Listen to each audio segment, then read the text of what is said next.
ભારત જોડો ન્યાય યાત્રા 14મી જાન્યુઆરી 2024ના રોજ કોંગ્રેસ પક્ષના નેતા રાહુલ ગાંધીના નેતૃત્વ હેઠળ મણિપુરથી પ્રારંભ થશે, જેને લઈ સુરત શહેર જિલ્લા કોંગ્રેસ સમિતિ દ્વારા સુરતમાં પત્રકાર પરિષદનું આયોજન કરવામાં આવ્યું હતું।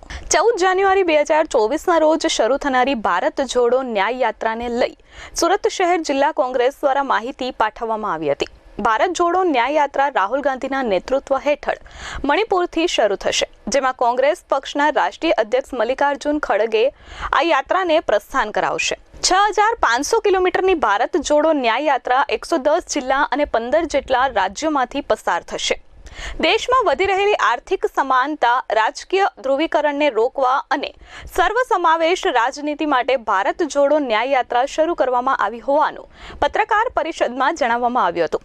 કોંગ્રેસ પક્ષના રાષ્ટ્રીય નેતા રાહુલ ગાંધી દ્વારા અત્યાર સુધી વિશ્વના કોઈપણ નેતાએ ન કરી હોય તેવી સૌથી લાંબી કન્યાકુમારીથી કાશ્મીર સુધીની 4500 કિલોમીટરની સફળ ભારત જોડો યાત્રા યોજવામાં આવી હતી।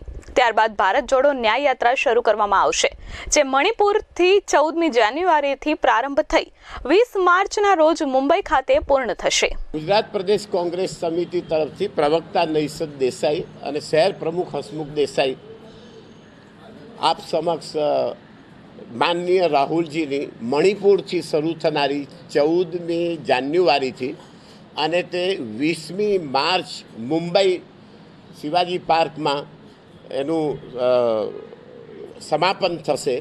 આ એક યાત્રા એ ન્યાય યાત્રા અને ભારત જોડો યાત્રા છે।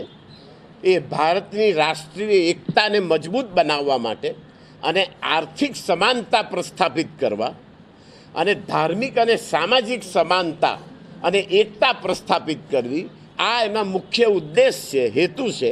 અને આ યાત્રાને ભારતની જનતા અવશ્ય સફળ બનાવશે।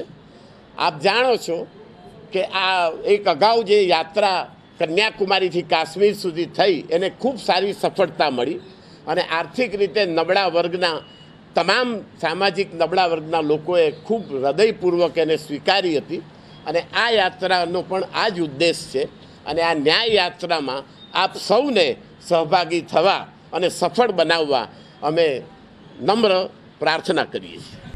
Bureau report S24 news Surat.